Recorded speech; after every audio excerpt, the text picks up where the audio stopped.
বিতর্ক এড়াতে এবার আর কোনো আড়াআড়ি নয়, বরং রীতিমতো পাক্কা এবং অভিজ্ঞ চোরদেরই রাষ্ট্রের গুরুত্বপূর্ণ পদের দায়িত্ব দিচ্ছে বিএনপি সরকার। শুনতে চরম আপত্তিকর এবং অবিশ্বাস্য মনে হলেও দেশের ব্যাংকিং খাতের সাম্প্রতিক চালচিত্র যেন এই ভয়ঙ্কর সত্যটিকেই চোখে আঙ্গুল দিয়ে দেখিয়ে দিচ্ছে। খোদ বাংলাদেশ ব্যাংকের গভর্নর শনিবার দেশবাসীর সামনে এক লোমহর্ষক তথ্য ফাঁস করেছেন। তিনি অত্যন্ত সাবলীল ভঙ্গিতে জানিয়েছেন, দেশের ব্যাংক খাত থেকে ৫ লাখ কোটি টাকা স্রেফ চুরি হয়ে গেছে। ঋণের নামে এই বিপুল পরিমাণ অর্থ বের করে নেওয়া হয়েছে, যার বিপরীতে ব্যাংকের ভল্টে কোনো বন্ধক বা জামানত পর্যন্ত নেই। কিন্তু এই থ্রিলারের সবচেয়ে বড় ক্লাইম্যাক্সটি লুকিয়ে আছে গভর্নরের এই বক্তব্যের ঠিক পরের দিন নেওয়া একটি অভাবনীয় সিদ্ধান্তে। যে সময়টিতে ব্যাংক খাত থেকে এই ৫ লাখ কোটি টাকা লুট হয়েছে, সেই সময়ে বাংলাদেশ ব্যাংকের নির্বাহী পরিচালক এবং পরবর্তীতে ডেপুটি গভর্নর সহ ঊর্ধ্বতন পদে যিনি পাহারাদারের দায়িত্ব পালন করেছেন, সেই মোহাম্মদ খুরশিদ আলমকে পরের দিনই দেশের অন্যতম বৃহৎ এবং সবচেয়ে বেশি লুটের শিকার হওয়া ইসলামী ব্যাংকের চেয়ারম্যান হিসেবে নিয়োগ দেওয়া হয়েছে। পুরো বিষয়টি সাধারণ মানুষের কাছে জটিল মনে হলেও রাজনীতি ও অর্থনীতির বিশ্লেষকদের মতে এটি আসলে ক্ষমতাশীলদের এক অভিনব নিনজা টেকনিক। কারণ যাকে এই ধ্বংসস্তূপের দায়িত্ব দেওয়া হয়েছে, তিনি খুব ভালো করেই জানেন কিভাবে সবচেয়ে সহজ এবং নিখুঁত উপায়ে চুরিটা করা যায়, যাতে কেউ টেরও না পায়। গত স্বৈরাচারী সরকারের আমলে ২০২৪ সালের ফেব্রুয়ারিতে এই মোহাম্মদ খুরশিদ আলমকে ৩ বছরের জন্য বাংলাদেশ ব্যাংকের ডেপুটি গভর্নর হিসেবে চুক্তিভিত্তিক নিয়োগ দেওয়া হয়েছিল। চুক্তি কে দিয়েছিল? শেখ হাসিনা নিজেই। ব্যাংকের নির্বাহী পরিচালক অর্থাৎ সচিব মর্যাদা থেকে তিনি সরাসরি এই পদে আসীন হয়েছিলেন। কিন্তু ৫ আগস্টের পট পরিবর্তনের পর ৭ আগস্ট যখন বাংলাদেশ ব্যাংকের ভেতরে কর্মকর্তা কর্মচারীরা নজিরবিহীন আন্দোলনে নামেন, তখন তাদের প্রধান লক্ষ্যবস্তু ছিলেন এই খুরশিদ আলম। সেদিন বিক্ষুব্ধ কর্মকর্তারা অভিযোগ তুলেছিলেন, খুরশিদ আলম সহ ঊর্ধ্বতন ব্যক্তিরা ব্যাংক থেকে ঋণের নামে হাজার হাজার কোটি টাকা বের করে বিদেশে পাচার করার বিরুদ্ধে কোনো পদক্ষেপ তো নেয়নি, উল্টো এস আলমের মতো মাফিয়া ব্যবসায়ীদের লুটপাটের সব রাস্তা নির্বিঘ্ন করে দিয়েছিলেন। সেই তোপের মুখে সেদিনই পদত্যাগ করতে বাধ্য হয়েছিলেন খুরশিদ আলম। আর পদত্যাগের ঠিক আগের দিন এই অভিযোগের বিষয়ে সাংবাদিকদের সামনে খুরশিদ আলম যে নির্লজ্জ সাফাই গিয়েছিলেন, তা ছিল আরও ভয়ঙ্কর। তিনি বলেছিলেন, আমাদের চাকরি বাঁচানোর জন্য অনেক সীমাবদ্ধতার মধ্যেই কাজ করতে হয়। শুধু তাই নয়, রংপুরে কর্মরত থাকা অবস্থায় মাত্র ৫৪ লাখ টাকা আত্মসাতের এক পুরনো দুর্নীতির অভিযোগে এই খুরশিদ আলমের বিরুদ্ধেই বর্তমানে জোর কদমে তদন্ত চালাচ্ছে দুর্নীতি দমন কমিশন দুদক। কিন্তু কেন এই আত্মঘাতী সিদ্ধান্ত? এই প্রশ্নের উত্তর খুঁজতে গেলে বেরিয়ে আসে রাজনীতির এক নোংরা এবং পুরনো হিসেব নিকাশ। ইসলামী ব্যাংকে এস আলমের প্রেতাত্মাদের এই পুনর্বাসনের বিরুদ্ধে যখনই কেউ কথা বলছেন, তখনই বর্তমান ক্ষমতাসীন দল বিএনপির অতি উৎসাহী কিছু লোক তাদের ওপর ঝাঁপিয়ে পড়ছেন। এই অতি উৎসাহী মহলটি কোথা থেকে যেন এক অদ্ভুত সমীকরণ শিখে এসেছে। তা হলো, ফান্ডিং বন্ধ করে বাংলাদেশ জামায়াতে ইসলামীকে রাজনৈতিকভাবে সাইজ করতে হলে যে কোনো মূল্যে ইসলামী ব্যাংকে নিজেদের দখলে রাখতে হবে। অত্যন্ত বিস্ময়কর ব্যাপার হলো, ঠিক অবিকল এই চিন্তাটাই একসময় করত পতিত স্বৈরাচারী আওয়ামী লীগের শীর্ষ নেতৃত্ব। আর এই বয়ানকে পুঁজি করেই রাজনৈতিক প্রতিহিংসা চরিতার্থ করতে গিয়ে একদিন ইসলামী ব্যাংকের চাবি তুলে দেওয়া হয়েছিল এস আলম নামক এক দানবের হাতে। এর পরিণতি পুরো দেশের অর্থনীতির জন্য কতটা ভয়াবহ হয়েছে তা নিজ চোখে দেখার পরও বর্তমান নীতি নির্ধারকদের কোনো শিক্ষা হচ্ছে না। এই অপরিণামদর্শী রাজনৈতিক বোকাচন্দ্ররা একটি সহজ সমীকরণ বুঝতে চরমভাবে ব্যর্থ হচ্ছেন। বর্তমান সরকারকে টিকে থাকতে হলে সবার আগে বাঁচাতে হবে এই দেশের ব্যাংকিং খাতকে। এস আলম এবং তার প্রতি ন্যূনতম সহানুভূতি রাখে এমন কাউকেও ঘাড় ধরে এই খাত থেকে বের করে দিতে না পারলে পতন অনিবার্য। বিশেষজ্ঞরা বারবার একটি চরম সত্য স্মরণ করিয়ে দিচ্ছেন, শেখ হাসিনার পতন কেবল কোনো রাজনৈতিক অভ্যুত্থানের ফসল ছিল না। এই পতনের মূল বারুদ তৈরি হয়েছিল দেশের ভয়াবহ অর্থনৈতিক সংকটের কারণে। ২০০৯ থেকে ২০১৭ সাল পর্যন্ত দেশের অর্থনীতি তুলনামূলক ভালো ছিল বলেই মানুষ ২০২৪ বা ২০১৮ সালের ভোট ডাকাতির নির্বাচনও এক প্রকার মুখ বুঝে মেনে নিয়েছিল।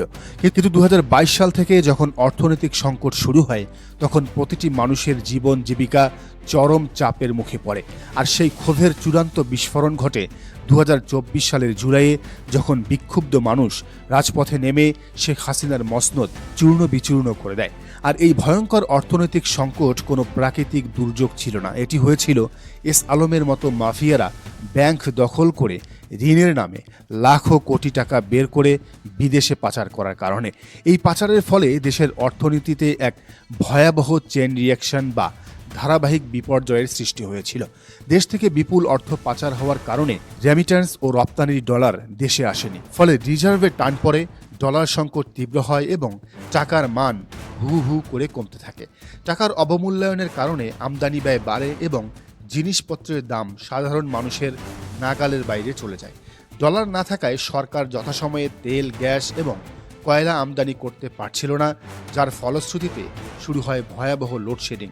বিদ্যুতের অভাবে শিল্প কলকারখানার উৎপাদন কমে যায়, বহু মানুষ কর্মসংস্থান হারায়। উৎপাদন কমায় রপ্তানি আরও নিম্নমুখী হয়, ডলার আয় আরও কমে যায় এবং জিনিসপত্রের দাম আরেক দফা বাড়ে। এই চক্রাকার ধ্বংসযজ্ঞের শেষ ধাপে এসে পিঠ দেওয়ালে ঠেকে যাওয়া মানুষের ধৈর্যের শেষ বাঁধটি ভেঙে যায় জুলাইয়ের রক্তাক্ত রাজপথে। জুলাইয়ের গণ অভ্যুত্থান ছিল মূলত অর্থনৈতিক সংকটের এক বিশাল অভ্যুত্থান। রাজনৈতিক বিশ্লেষকরা 2019 সাল থেকেই বলে আসছিলেন, শেখ হাসিনার জন্য আসল চ্যালেঞ্জ বিএনপি বা জামাত ছিল না, তার প্রধান চ্যালেঞ্জ ছিল এই অর্থনৈতিক সংকট। 2024 সালের ডামি নির্বাচনের পরও বলা হয়েছিল, ইকোনমি ক্রাশ করলে সরকারের পতন ঠেকানোর কোনো ক্ষমতা কারো নেই, এর জন্য কোনো বিরোধী দলের প্রয়োজনও হবে না। ঠিক একই কথা বর্তমান প্রেক্ষাপটেও প্রযোজ্য। জামাত, এনসিপি বা পতিত আওয়ামী লীগ আজ তারেক রহমানের জন্য বড় কোনো চ্যালেঞ্জ নয়। দেশের অর্থনীতি ঠিক থাকলে, কর্মসংস্থান এবং নিত্যপণ্যের দাম মানুষের নাগালে থাকলে, টুকটাক রাজনৈতিক ভুলত্রুটি করেও একটি সরকার অত্যন্ত সাবলীলভাবে টিকে থাকতে পারে। কারণ ইকোনমি স্থিতিশীল থাকলে সরকারকে চ্যালেঞ্জ করার মতো কোনো ফ্যাক্টর মার্কেটে থাকে না। কিন্তু কেবল রাজনৈতিক প্রতিপক্ষ জামায়াতকে সাইজ করার অন্ধ মনোবাসনায় যদি আবারও ইসলামী ব্যাংক দখল করতে যাওয়া হয় বা লুটেরাদের হাতে ছেড়ে দেওয়া হয়, তবে পুরনো সেই লুটেরা চক্রই ভিন্ন চেহারায় ফিরে আসবে। আর তারা সঙ্গ করে নিয়ে আসবে সেই পুরনো ধ্বংসাত্মক চেইন রিঅ্যাকশন। শেখ হাসিনার জন্য একটি বড় সুবিধা ছিল, এক যুগের বেশি সময় ধরে গড়ে ওঠা একটি স্থিতিশীল অর্থনীতি তার হাতে ছিল, যা এস আলমের মতো লুটেরাদের কারণে ধসে পড়তে বেশ কয়েক বছর সময় লেগেছিল। কিন্তু বর্তমান সরকার উত্তরাধিকার সূত্রে পেয়েছে একটি সম্পূর্ণ ভঙ্গুর এবং আইসিইউতে থাকা অর্থনীতি। এখান থেকে এস আলম স্টাইলে নতুন করে মেগা লুটপাট করার মতো পর্যাপ্ত সম্পদ আর অবশিষ্ট নেই। কিন্তু এই কঙ্কালসার অর্থনীতি থেকে যদি নতুন করে আরও 10 থেকে 20% লুট হয়, তবে পুরো দেশ চিরতরে দেউলিয়া হয়ে যাবে। সরকার দেশের যে কোনো প্রতিষ্ঠানে তার নিজের বিশ্বস্ত লোক বসাতেই পারে, এটি কোনো সমস্যা নয়, কারণ সমস্যার সমাধানের দায়িত্ব এবং দায়ভার দুটোই সরকারের। কিন্তু এস আলমের লোক হিসেবে পরিচিত এবং দুর্নীতিগ্রস্ত কাউকে যখন ত্রাতা হিসেবে নিয়োগ দেওয়া হয়, তখন সে সরকারের নয়, বরং পুরনো অলিগার্ক বা লুটেরা চক্রের পারপাজই সার্ভ করবে। এটি সাধারণ গ্রাহকের আস্থার কফিনে শেষ পেরেকটি ঠকে দিবে।